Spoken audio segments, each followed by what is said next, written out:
Imagine yourself in a 7-year relationship where love and trust seem to be the solid foundation of your life together. You and your wife Rachel share dreams and plans for the future, including not having children. However, one day, Rachel changes her mind and announces that she wants to get pregnant, bringing a new wave of hope and happiness to your life. You, overflowing with joy, share the news with everyone you know, unaware that soon your world will be turned upside down. The next day, when you come home earlier, you are faced with the most painful scene possible. Your wife, with 2 men in your own bedroom. The confrontation that follows ends with you in the hospital, alone and betrayed, forced to face a future you never imagined for yourself. And when you think things can't get worse, Rachel decides to sue you, demanding half of what you possess and claiming to be pregnant with your child, triggering a crisis that will push you to the limit of your sanity. Steve and Rachel had been together for 7 years, a relationship marked by complicity and shared plans, although one important desire had always been set aside: having children. Rachel had always been firm in her decision not to want to get pregnant, a choice that Steve respected. Although deep down, he cherished the desire to one day hear the sound of children's laughter echoing through the house. Everything changed on a sunny Sunday afternoon, which promised to be like any other. They were enjoying a quiet coffee on the porch, watching the leaves dance in the wind, when Rachel, after a long sigh, looked deeply into Steve's eyes and with a soft but determined voice revealed, "I think I'm ready. I want us to try to have a baby." Surprised and emotional, Steve could barely process the sudden change. "Seriously? It's wonderful, Rachel. I love you so much," he responded, his voice trembling with emotion. He hugged her tightly, feeling a mixture of happiness and disbelief. They spent the rest of the day making plans, laughing and daydreaming. They talked about how they would transform the office into a nursery, the wall colors, the small furniture. Rachel even mentioned wanting to paint a tree on the wall so that her future child could grow up with the feeling of always being close to nature. Steve, in turn, planned the trips they would take before the pregnancy, wanting to create happy memories to sustain them in the future challenges. Rachel's decision opened a new chapter in their lives, full of possibilities and the promise of renewed happiness. Steve's joy was immeasurable after Rachel's revelation. Feeling as if the entire universe was conspiring in favor of his dearest dreams, he wasted no time in sharing the exciting news with friends and family. That night, the phone hardly stopped ringing, each call a new wave of congratulations and shared joy. "You're going to be an amazing father, Steve," exclaimed his best friend Josh with a vibrant voice of enthusiasm. "I always knew you two would end up there." The conversation with Josh extended, full of laughter and memories of their own childhood adventures, now about to be relived through the friend. Steve felt enveloped in a cloud of happiness, his mind already sketching images of himself, teaching a small apprentice the little great joys of life. At work, Steve's excitement was palpable. The next day, he arrived radiant with a happiness that did not go unnoticed by his colleagues. During the coffee break, surrounded by general curiosity, he made the announcement, "Guys, Rachel and I are going to try to have a baby." The group around him erupted in applause and congratulations, each colleague bringing up their own experiences and tips on parenting. "Get ready for sleepless nights, but it's worth every second," advised Anna, while Tom, always the jokester of the group, joked about how Steve would need to learn to assemble toys without instructions. The environment filled with laughter and well-intentioned advice, making Steve feel a deep gratitude for the support network he had around him. However, his happiness was short-lived. When he came home earlier the following night, eager to surprise Rachel with a romantic dinner he had planned on his way home from work. Steve heard suspicious noises coming from the bedroom as soon as he opened the front door. His heart raced as he climbed the stairs, each step increasing the weight of uncertainty. His hand trembled as he held the doorknob. The sound of laughter and whispers penetrating the wooden door, cutting his soul. When he opened the bedroom door, his world collapsed. Rachel was there, with two men in the bed, in a scene that shattered any bond of trust and love they had built together. Anger and shock took over Steve, his face heating up, his hands forming fists at his sides. "Rachel, what's going on here?" His voice came out louder and more trembling than he intended, each word imbued with despair and disbelief. Rachel, caught by surprise, stumbled over her words, unable to form a convincing excuse. The two men, equally surprised, quickly composed themselves and stood up, one of them trying to explain, but the words sounded hollow and taunting. "Dude, this isn't what it looks like," one of them began, but was interrupted by Steve, who advanced, pushing him against the wall. "Get out of my house now," he yelled, his gaze fixed and furious. As a commotion followed with shoving and harsh words, the reality of what was happening began to settle in Steve's chest, each heartbeat like a hammer on his conscience. Enraged and betrayed, Steve confronted the men without hesitation. The words barely came out of his mouth, his voice choked by a mix of anger and despair. "How could you do this to me, here, in my own home?" he shouted, his face red with fury, as he faced the two intruders who were still trying to get dressed in a hurry.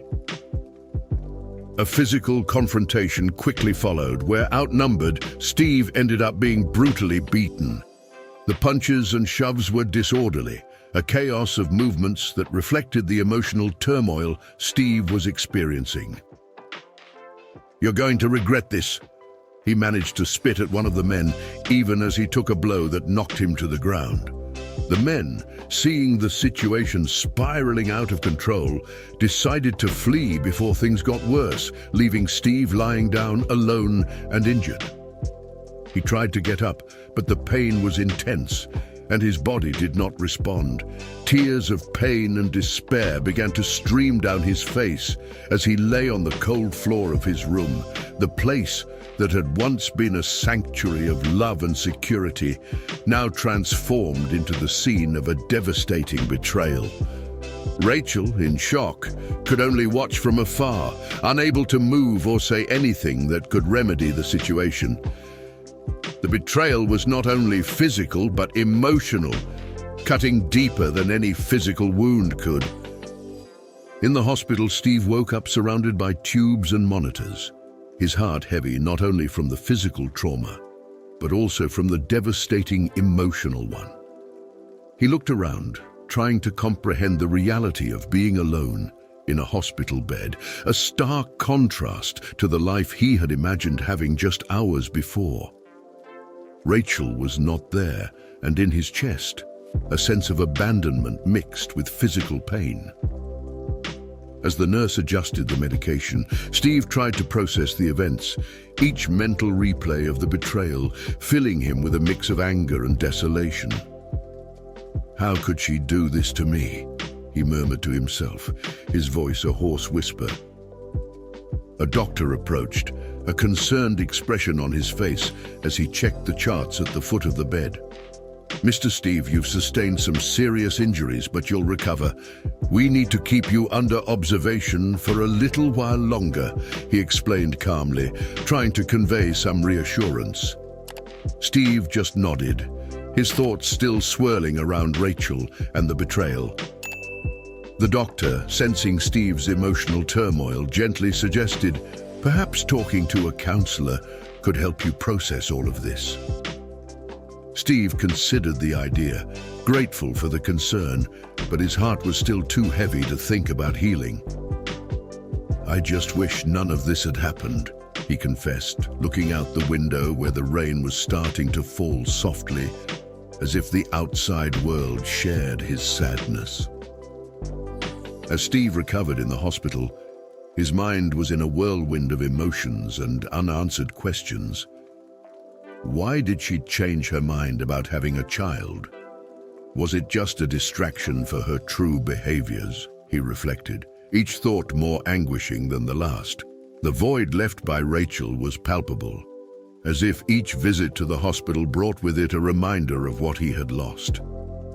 Visits from friends and family were a mix of support and discomfort, as everyone tried to find the right words to console without touching the open wounds too much.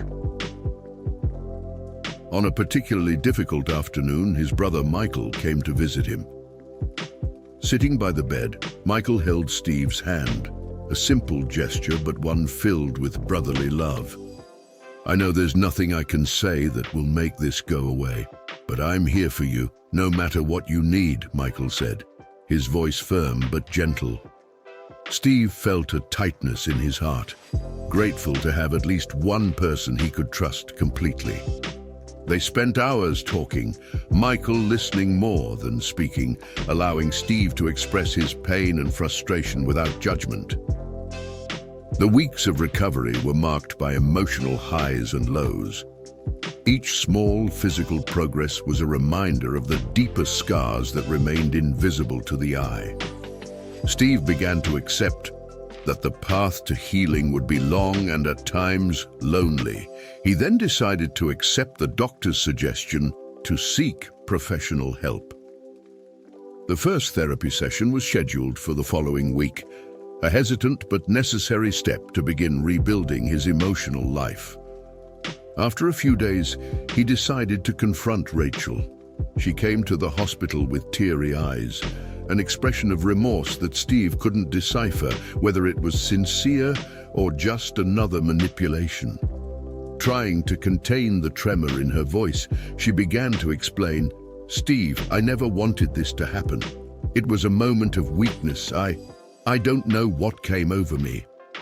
Her words sounded hollow to Steve, each syllable a reminder of the pain he felt. He watched her speak, his face a mix of anguish and disbelief. "How can you say it was a mistake? You planned this, Rachel, and with two men in our own home," Steve retorted, the indignation clear in his voice. Rachel swallowed hard, her hands trembling as she tried to formulate a response.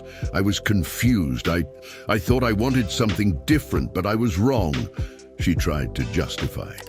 But her explanations only intensified Steve's frustration. He interrupted her. "No, Rachel! There's no excuse for what you did. You destroyed everything we had." The conversation was tense and painful.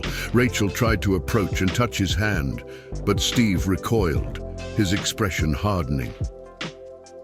"I need space, Rachel. I don't know if I can, if I'll ever be able to forgive you." Rachel nodded, the tears finally overflowing as she got up to leave. The sound of her footsteps fading echoed in the hospital room, leaving Steve alone with his thoughts and the reality of an uncertain future. The following weeks were a challenge for Steve. He had to deal with the legal issues of the divorce, the discomfort of seeing Rachel try to justify herself to friends and family, and the painful task of separating 7 years of shared life. Every object, every photo, every memory seemed a reflection of a happiness that now appeared to be a farce. One Saturday morning, Steve faced the arduous task of dividing his assets. "You can keep the living room furniture if you want," Rachel suggested, her voice low, avoiding eye contact. I just want this to be over," she added, clearly uncomfortable. Steve, with his arms crossed, simply nodded, his mind still trying to process how all of this had become his reality. "I'll take the records and books," he replied dryly, trying to maintain his composure as he went through the items that once meant moments of shared joy. With each item he placed in the box, a memory surfaced, forcing him to relive pieces of a past he now wished to forget.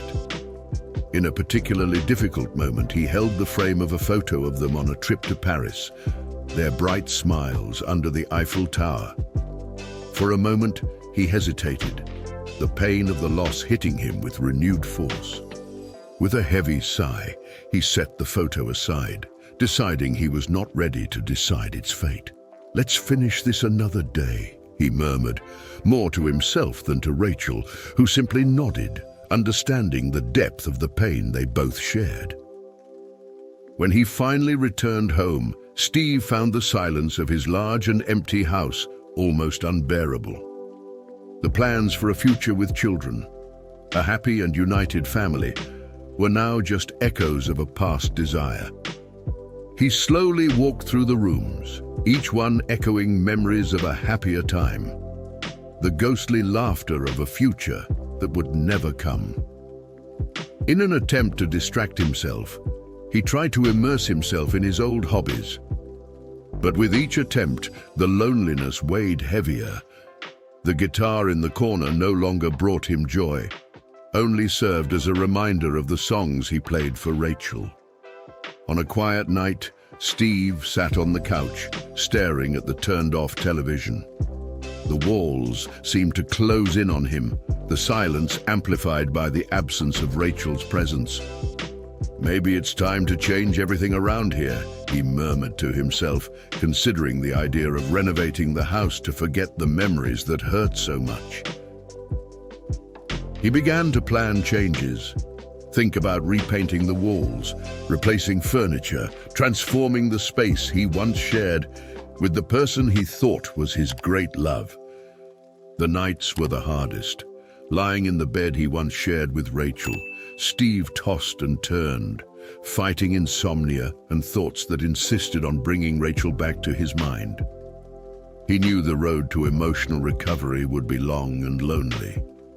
Determined to face his inner demons, he began attending therapy, seeking comfort in conversations with a professional who could offer an external and neutral perspective.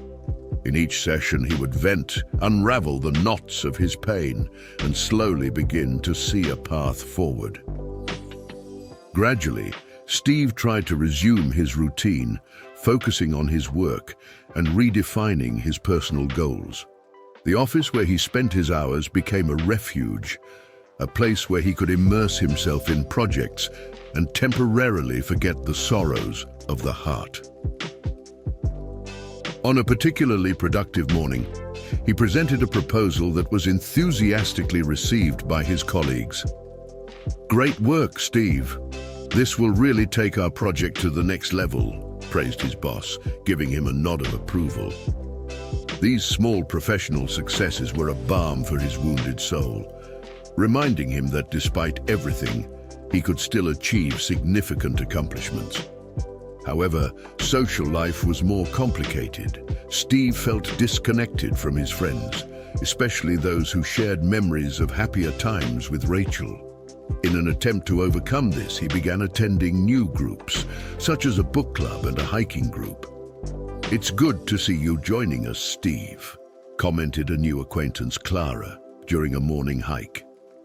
"Nature has a special way of healing," she smiled, looking towards the horizon where the sun was beginning to rise. These new friendships brought freshness to his routine and helped him see life from new perspectives.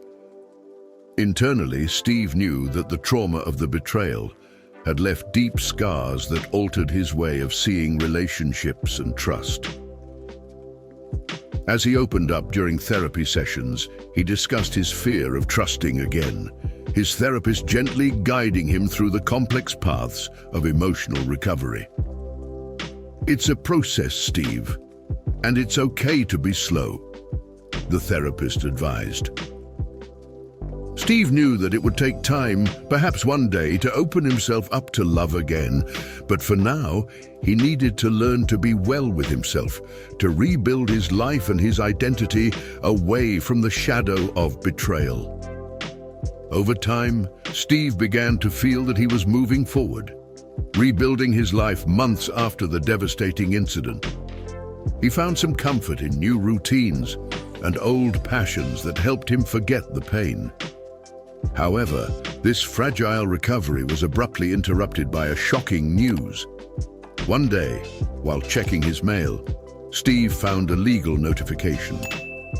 Rachel was filing a lawsuit against him, demanding half of all his assets.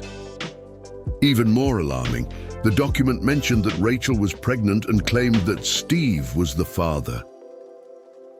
The shock of this revelation hit Steve like a physical blow. His mind spun, unable to comprehend how the situation could have deteriorated so quickly.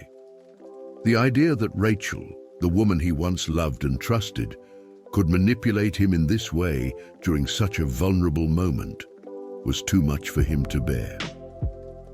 The news triggered a deep, debilitating depression, each day becoming darker than the last. In the following months, Steve struggled with a profound and incapacitating depression. Friends and family tried to help, but the depth of his sadness seemed unfathomable. Eventually, his condition worsened to the point that he required constant care, and he was admitted to a psychiatric institution.